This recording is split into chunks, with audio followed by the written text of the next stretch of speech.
plena, que puede hablar a otros con convicción de que el mejor camino que hemos escogido es la muerte en Cristo, porque cuando morimos en el Señor Jesucristo resucitamos una vida nueva. Así que vamos a leer ahí en el Salmo 15 y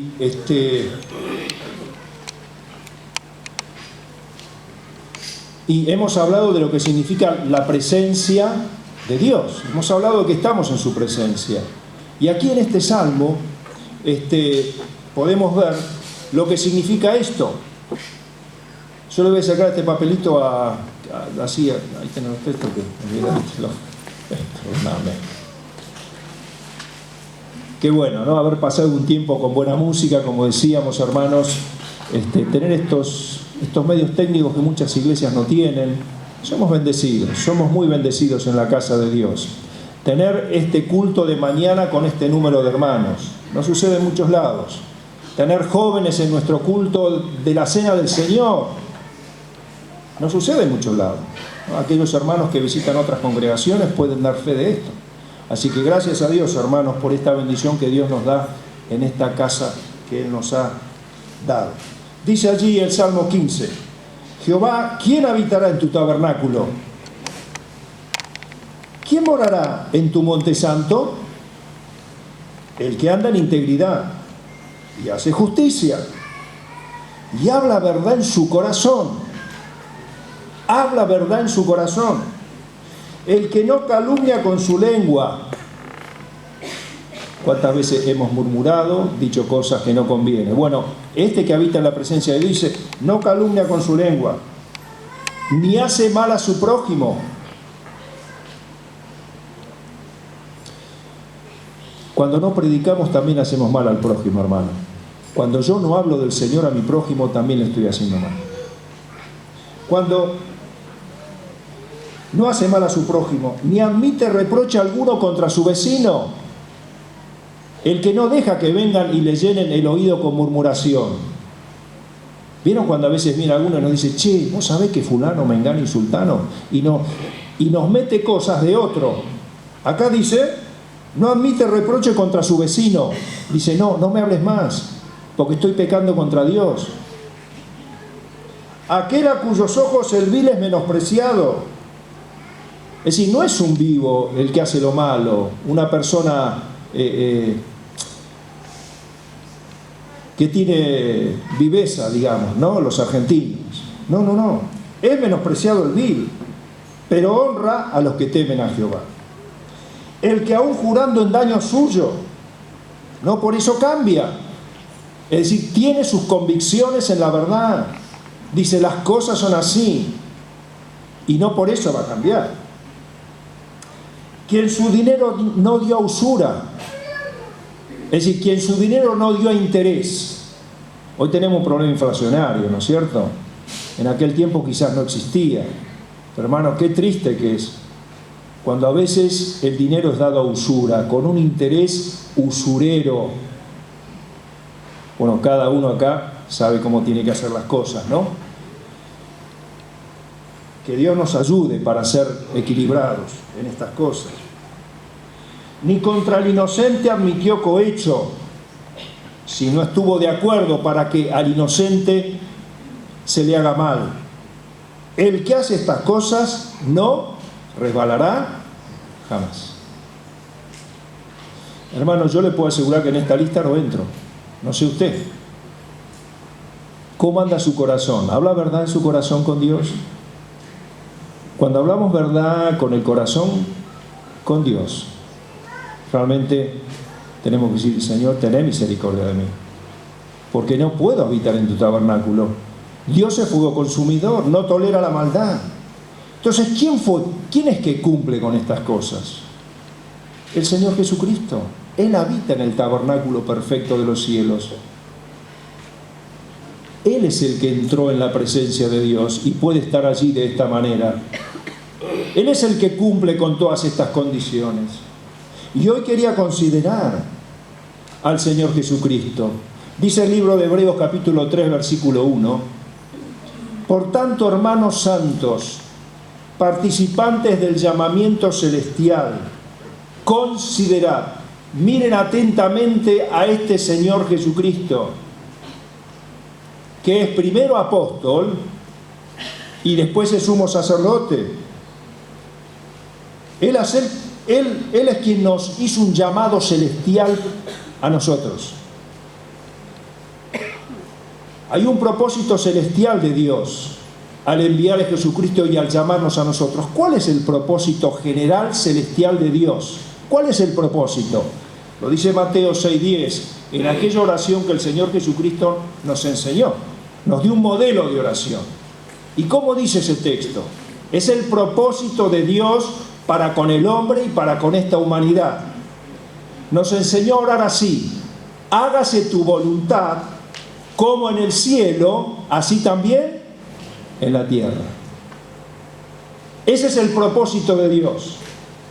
Dios quiere hacer su voluntad, así como es en el cielo, en la tierra. Va a llegar un día, sabemos que esto se va a cumplir, cuando el Señor reine en esta tierra. Pero ese es su deseo. Ese es el propósito del llamamiento celestial que Dios tiene, habiendo enviado a Jesucristo y habiéndonos llamado a nosotros a la fe. Dios quiere que su voluntad se cumpla en la tierra. Primero se cumpla en nuestras vidas, si no es imposible.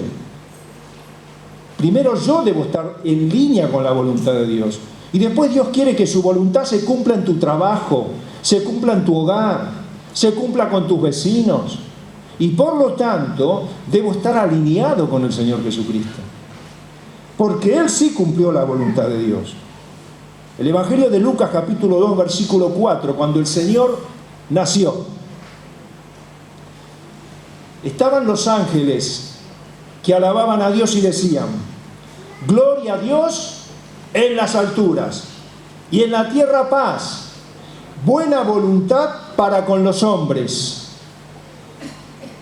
Jesucristo había venido al mundo y era la buena voluntad de Dios para nosotros. Por eso Él, predicando, decía: el reino de Dios se ha acercado. Dios quiere cumplir su voluntad en esta tierra y nos tiene a nosotros, porque Cristo resucitó y hemos sido llamados con llamamiento celestial para este propósito. Nuestra vida, hermanos, no es una simple vida como el resto. No estudiamos, no trabajamos, no formás tu familia, no educás a tus hijos, no haces todas las cosas que haces como los demás. Hemos sido llamados con llamamiento celestial para este propósito, para que Dios pueda cumplir su voluntad en esta tierra, a través de su iglesia. Para eso hemos sido llamados, y con llamamiento celestial. Las personas dicen: paz para los hombres de buena voluntad. ¿Vieron cuando usted escucha el tema de la Navidad? No, paz para los hombres de buena voluntad. No, no es así. El texto dice lo contrario. La buena voluntad es de Dios para con nosotros. Nosotros no tenemos buena voluntad para con Dios. ¿Por qué Dios nos ofrece una cruz? ¿Por qué Dios nos ofrece una cruz a nosotros? ¿Porque es malo? No, porque mi carne es mala, porque mi mente es perversa, porque mi voluntad es rebelde para con Dios. Entonces Dios dice: mirá, la cura para tu voluntad es la cruz, es el renunciar, es el humillarte. Y ahí vas a tener la resurrección de Jesucristo y vas a poder amar al que no es digno de ser amado. Vas a poder soportar la burla cuando tomes esa cruz. Vas a poder soportarla. Por eso es la cruz, hermano. Gloria a Dios en las alturas y en la tierra paz. Buena voluntad de Dios para con los hombres, para conmigo, para con usted, hermano querido, para nosotros. Claro que sí. La tierra lamentablemente va de mal en peor. El libro de Eclesiastés, capítulo 4, versículo 1, dice el predicador: me volví y vi todas las violencias que se hacen debajo del sol. ¿Vemos violencia hoy, hermanos? Un montón. En todos lados, fuera y adentro. Adentro y afuera. Hay violencia, y sí, porque nuestro corazón es violento. Dice: me volví y vi todas las violencias que se hacen debajo. Y he aquí, dice el predicador, las lágrimas de los oprimidos. ¿Hay gente oprimida a nuestro alrededor? Claro que sí. Oprimidos por enfermedad, oprimidos por problemas económicos, oprimidos por situaciones de la vida que los ha sorprendido, sin tener quien los consuele. Y la fuerza estaba en la mano de sus opresores. Y para ellos no había consolador. Tremendo, ¿no?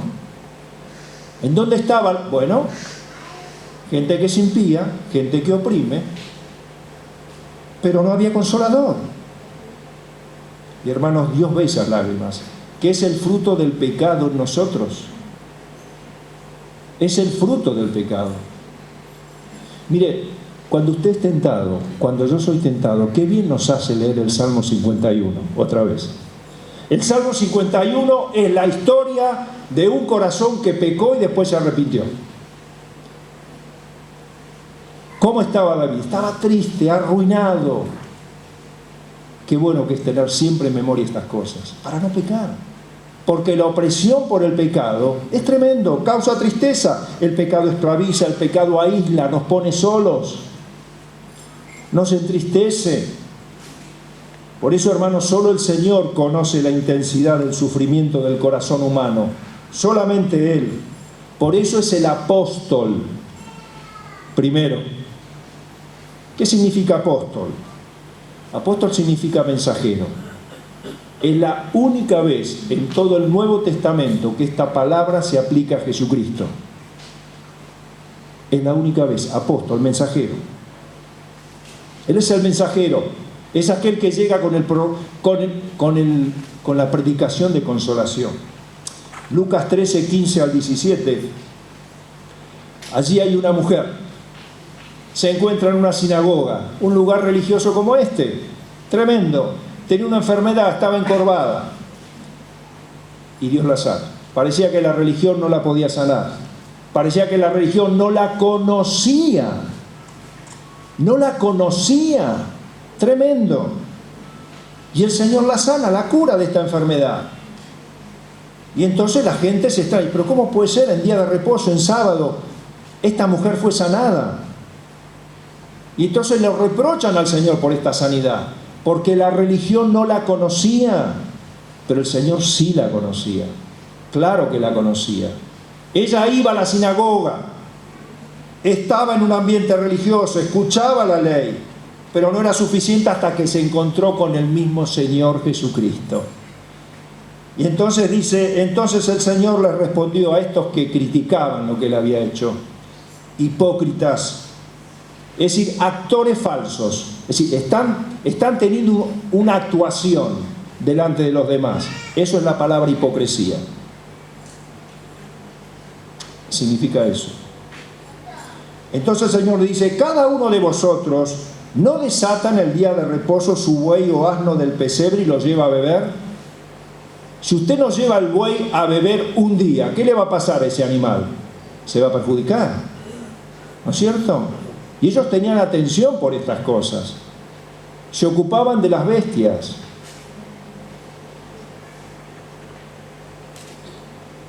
Cuántas cosas, ¿no?, que pueden ocupar nuestro corazón, aún en la liturgia que podemos tener, y perder de vista lo principal. Perder de vista lo principal, las personas. Que eso no me pase nunca, hermano. Y yo estoy seguro que usted tampoco lo quiere. Bueno, estos estaban preocupados en sus bueyes, en aquello que usaban para su trabajo. No sea cosa que se me muera el buey, lo voy a llevar a beber, porque un día sin beber, se ocupaban de eso.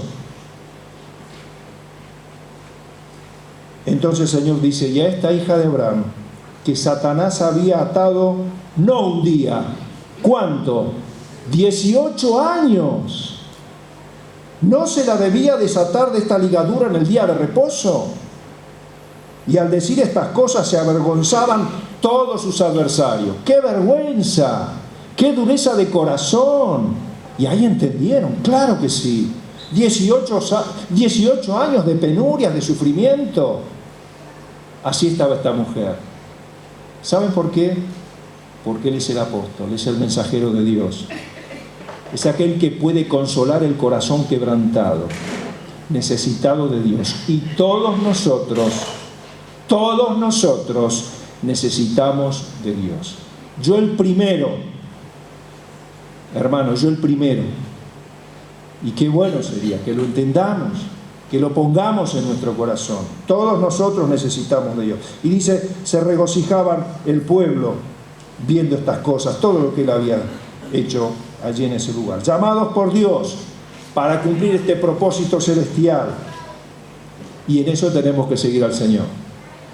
Él es el apóstol, Él es el mensajero. Ahora, ¿cómo nos llamó Dios para este llamamiento celestial? ¿Cómo nos seleccionó Dios? Ustedes saben, cuando vamos a buscar trabajo, ¿qué hacemos?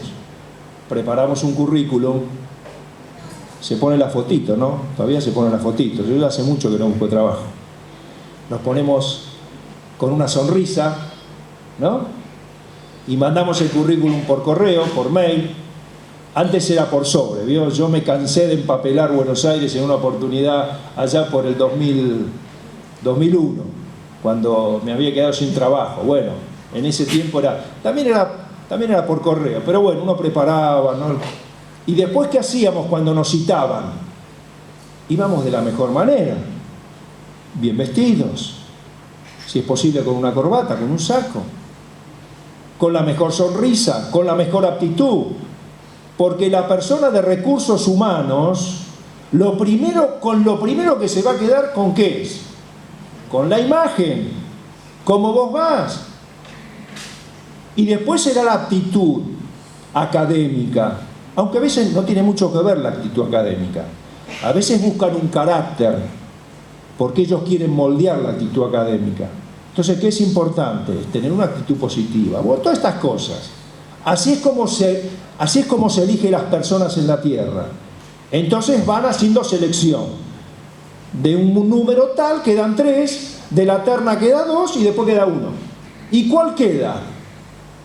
¿El peor? No, queda el mejor. Queda el mejor. Es como cuando jugábamos a la pelota. ¿Se acuerdan cuando éramos chicos, jugábamos a la pelota? ¿Cómo hacíamos la selección de los chicos? Hacíamos ese pisa, ¿eh? ¿Se acuerdan? Nos íbamos pisando los pies. Y el que pisaba el pie del otro, ¿qué pasaba? Era el primero que elegía. Y entonces estábamos todos los chicos ahí. Gané yo. Bueno, bien. ¿A quién vas a elegir primero? ¿Al peor o al mejor? Al mejor vas a elegir. Y para lo último, ¿quién quedaba?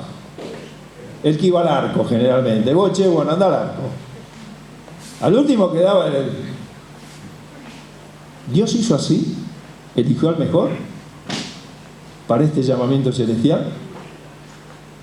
¿Hizo así el Señor? Segunda Timoteo capítulo 1, versículo 9. Fíjese que hizo Dios para que nosotros cumplamos este llamamiento celestial, cuyo primer mensajero fue Jesucristo. Tremendo. Dice 2 Timoteo capítulo 1, versículo 9, quien nos salvó y llamó con llamamiento santo, no conforme a nuestras obras. Él examinó tu currículum, querido hermano, examinó el mío, y es un desastre. A este no lo tomo, pero ni para que haga café. Y gracias a Dios por lo que hacen café, ¿eh? No estoy diciendo nada por lo que hacen café, gracias a Dios. No, este no. Sin embargo, así fue. No conforme a nuestras obras, sino según, ¿qué? El propósito suyo. ¿Cuál es el propósito de Dios cuando nos llama? Hacernos semejantes a Jesucristo. Hacernos semejantes a Jesucristo. Doy una infidencia familiar. A Jorge le encantaba arreglar cosas. ¿No es así? Le encantaba arreglar cosas. ¿Y saben por qué le encantaba? Nosotros en mi casa, yo a Jorge lo conozco de muy chico. Y en casa cuando se rompía algo decíamos, bueno, se lo damos a Jorge. Y yo le iba, lo arreglaba, lo dejaba perfecto. ¿Por qué? Porque dice, ese es el trabajo de Dios. Repara nuestras vidas. Qué lindo, ¿no? Dios hace así. Toma nuestras vidas y las hace similares a Jesucristo. Las hace iguales al Señor. Ese es el propósito suyo en nosotros. Pero depende de nuestra actitud ante la cruz. Depende de lo que nosotros hagamos. Por eso el texto dice, y la gracia que nos fue dada en Cristo Jesús. ¿Por qué? Porque no depende de nuestra fuerza, depende de la gracia de Jesucristo obrando cada día en nuestras vidas para hacernos semejantes a Jesucristo. No hay otro camino. No es la religiosidad lo que nos va a hacer perfectos, semejantes a Cristo. Es una gracia que nos ha dado el Señor Jesucristo, antes de los tiempos de los siglos. ¡Qué maravilla! Dios ya nos había llamado con ese llamamiento eterno, aún antes de nacer. Aún antes de ser concebidos, Él ya te conocía, sabía tu carácter, cómo ibas a ser. Y Él ya te tomó desde ese tiempo y en un tiempo presente te llamó y está queriendo cumplir el propósito en nuestras vidas. El propósito suyo es hacer de nuestra naturaleza caída un hombre y una mujer nueva, semejante a Jesucristo, para cumplir con este llamamiento celestial. ¿Y cuál era el mensaje de este apóstol del Señor Jesucristo? ¿Cuál era el mensaje? Mateo capítulo 4, versículo 17. Él empezó su mensaje llamando a la gente al arrepentimiento. Ese es el amor de Dios. El Señor Jesucristo, en Mateo capítulo 4, versículo 17, comenzando su ministerio, Él decía, arrepentíos porque el reino de los cielos se ha acercado. Dios ama profundamente al hombre y la mujer. Dios sabe lo terrible que es el pecado en nuestra vida. Y el amor de Jesucristo está llamando al arrepentimiento. A que reconozcamos nuestro pecado. Es el amor. Es Dios que se ha acercado a nosotros, no nosotros a Dios. Ahora, ¿cómo era comunicado ese mensaje? ¿Cómo comunicaba el apóstol, el mensajero de Dios, ese mensaje? Mateo capítulo 12, versículo 18 al 21. Ahí está cómo iba a ser comunicado ese mensaje. Es una profecía que está citando el evangelista. Mateo, capítulo 12, versículo 18 al 21, dice,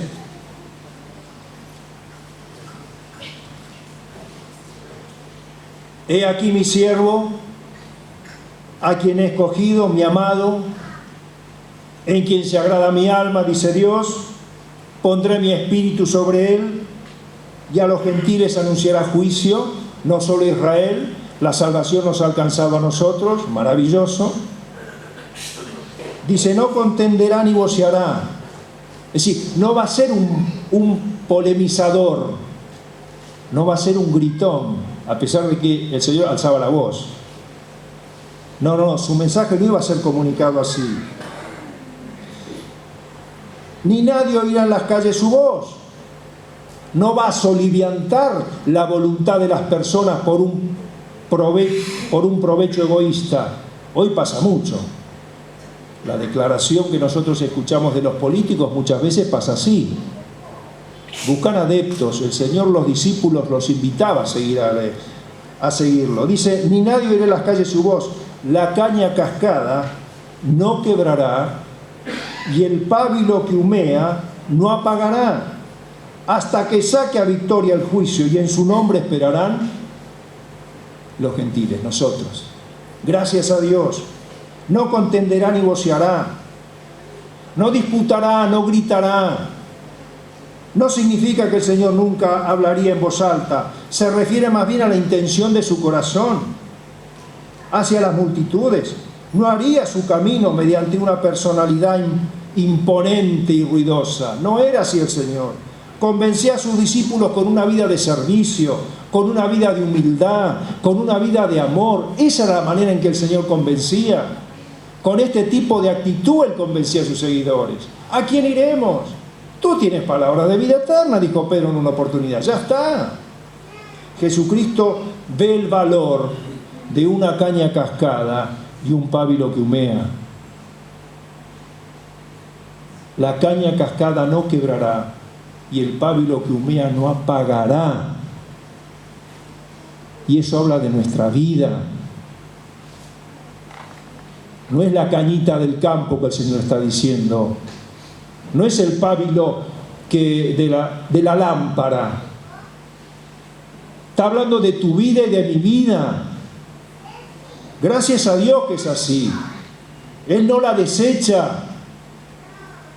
La caña cascada la fortalecerá.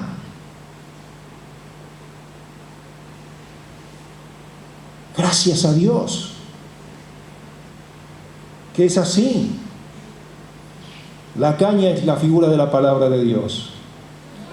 La caña era una unidad de medida en ese tiempo. Era una unidad de medida. Se medían las cosas.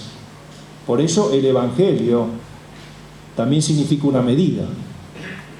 Y nosotros debemos ser una medida del cristianismo, de Dios en la tierra. Pero a veces no damos la medida, ¿no es cierto? A veces la gente nos mira y dice: mira, en vos hay esto. Estás cascado en esto. Y dicen la verdad. Pero qué maravilla que es, ¿no? Que Dios no va a quebrar la caña cascada. Tu vida no la va a quebrar. Sino que Él nos va a fortalecer, hermano. Ahora, qué bueno es aceptar este consejo de Dios. Porque si no vivimos vidas cascadas, no reparadas, no fortalecidas por Dios, ya no somos el patrón de medida que Él quiere que demos. Porque debemos ser imitadores de Él y las personas tienen que vernos de esa manera. Imitadores de Cristo. Efesios capítulo 3, versículo 16 dice: para que os dé el Señor conforme a las riquezas de su gloria. Hermano, esto no es humano. La fortaleza en la caña viene solamente de Dios.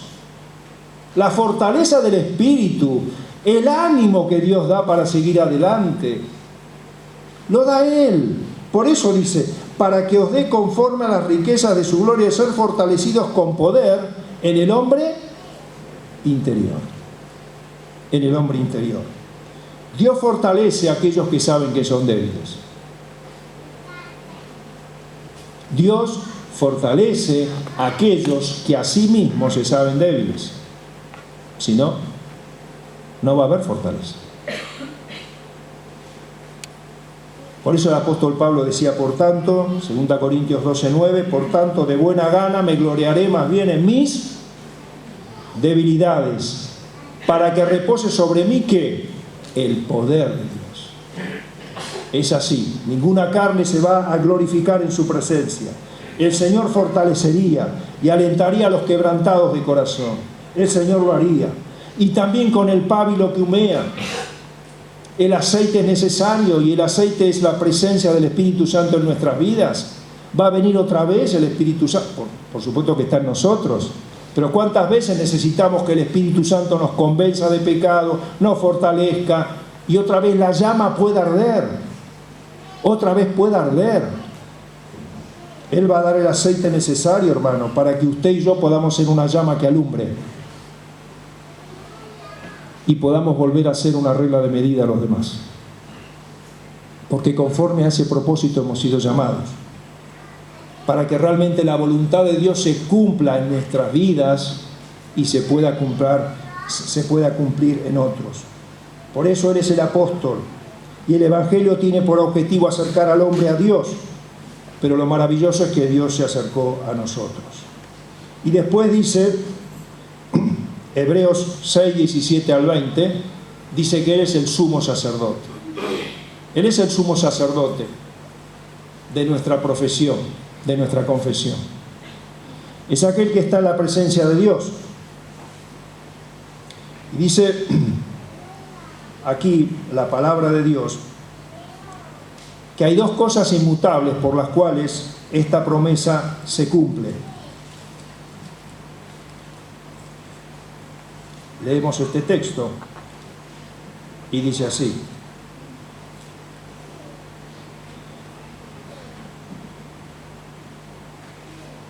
por lo cual, versículo 17, queriendo Dios mostrar más abundantemente a los herederos de la promesa. ¿Cuál es la promesa? Acercarnos a Dios. estar en ese monte donde nadie puede estar donde está Dios, que nuestro corazón esté allí. Esa es la promesa que Dios está manteniendo vigente. ¿Y por qué Dios la mantiene vigente? Bueno, acá por dos cosas dice. Por lo cual, queriendo Dios mostrar más abundantemente a los herederos de la promesa la inmutabilidad de su consejo. ¿Qué significa eso? La palabra no cambia. La palabra no cambia. Dios es fiel y su palabra no cambia. La sangre de Cristo nos limpia de todo pecado. Si confesamos nuestros pecados, Él es fiel y justo para perdonarnos. Su palabra no cambia. La limpieza de nuestras almas es vigente, se va a mantener por siempre. Es un pacto eterno, porque no depende de que nosotros cumplamos la parte de nuestro pacto. Depende de que el Señor cumplió ese pacto. Y por eso entró en el cielo. Y su palabra no cambia. El punto está que tengamos un corazón arrepentido. Siempre ese es el punto en conflicto. Que tengamos un corazón. Pero es una condición. ¿Y cuál es la otra condición? Interpuso juramento. Dios juró. Ahora, ¿cuándo juran los hombres? Cuando su palabra no es firme. ¿Los hombres por qué juran? Te juro que no. No debemos jurar los creyentes. Pero, ¿por qué viene el juramento? Porque la palabra no es firme. Decimos, bueno, mirá, te doy mi palabra, pero ¿sabes qué? Además yo pongo delante un juramento. Y si no pasa, te voy a dar esto. ¿No es cierto? Pero Dios tenía que jurar si su palabra es inmutable. No, esto es el amor de Dios en bendición, en misericordia para con nosotros, en que dice, a pesar de que mi palabra no va a cambiar, pero yo he juramentado que la salvación es por fe, que la salvación es por gracia. ¿Se acuerdan aquella promesa que Dios dio a Abraham? ¿Recuerdan? Estuvimos estudiando aquella promesa en Gálatas. Dios le prometió a Abraham, y ahí está la promesa de Dios, es inmutable. La salvación es por gracia, es por fe, no depende de nuestras obras, y por eso somos recibidos en la misma presencia de Dios.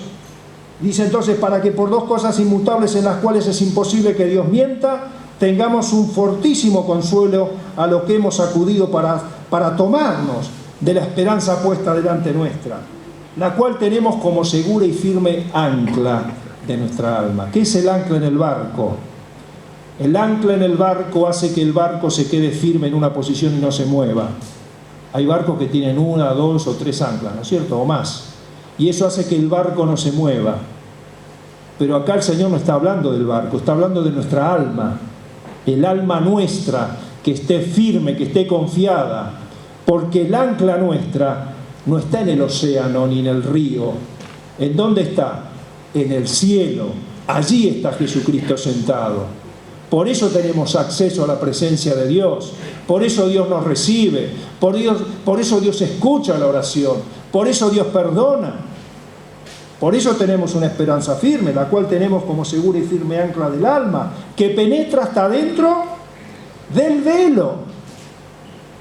Pero no del tabernáculo aquí en la tierra, sino del cielo, donde está Dios, que no tolera el pecado, cuya presencia es inaccesible para nosotros. Allí está nuestra seguridad de acceso, donde Jesús entró por nosotros como precursor, hecho sumo sacerdote para siempre, según el orden de Melquisedec. Él es precursor. ¿Qué significa que es precursor? Que se adelantó a todos nosotros, porque nosotros ahora entramos por la fe.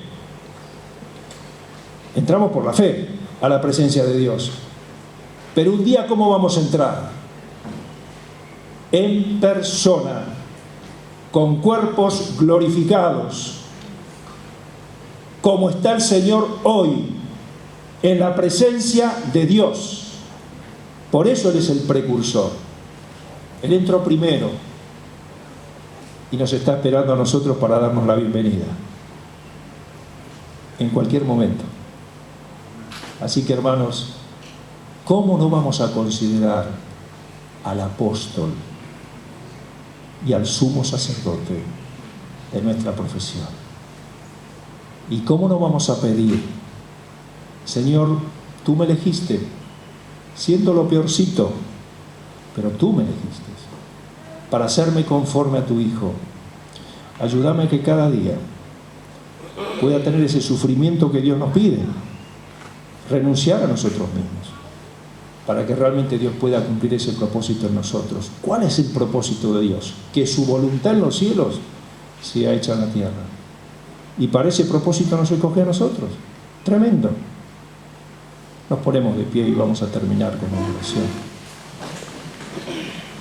Voy a pedir a Sergio Valle, por favor, Sergio, tenga una oración ya despidiéndonos.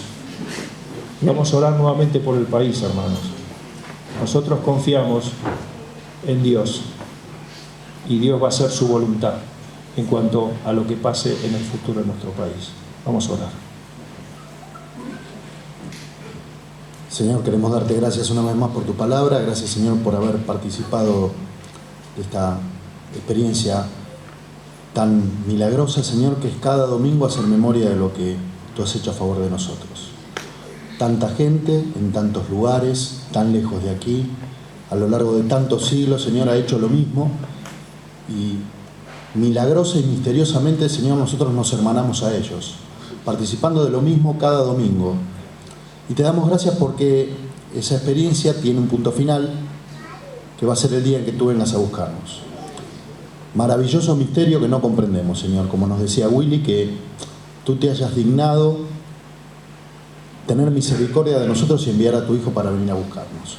Y como escuchábamos, Señor, en tu palabra, te damos gracias porque Jesús entró primero, señalándonos el camino y dándonos una seguridad interpuesta con juramento, con todas las seguridades posibles, de manera que nuestra mente tan chiquita que no comprende pueda tener certeza de que un día hemos de verte cara a cara. Te alabamos por esto, Padre. Y rogamos que nos bendigas ahora al separarnos, que tú bendigas nuestro país, como escuchábamos, que tú permitas que tus propósitos se cumplan en este país, y queremos pedirte que tú nos hagas partícipe de esos propósitos y nosotros, Señor, ser inteligentes y tener discernimiento espiritual para poder hacerlo. Guárdanos, te pedimos nuevamente por los enfermos, por aquellos que no han podido venir, que tú también los bendigas en esta mañana y les des conforme a lo que nos has dado a nosotros aquí. Oramos agradecidos en el nombre de Jesús. Amén.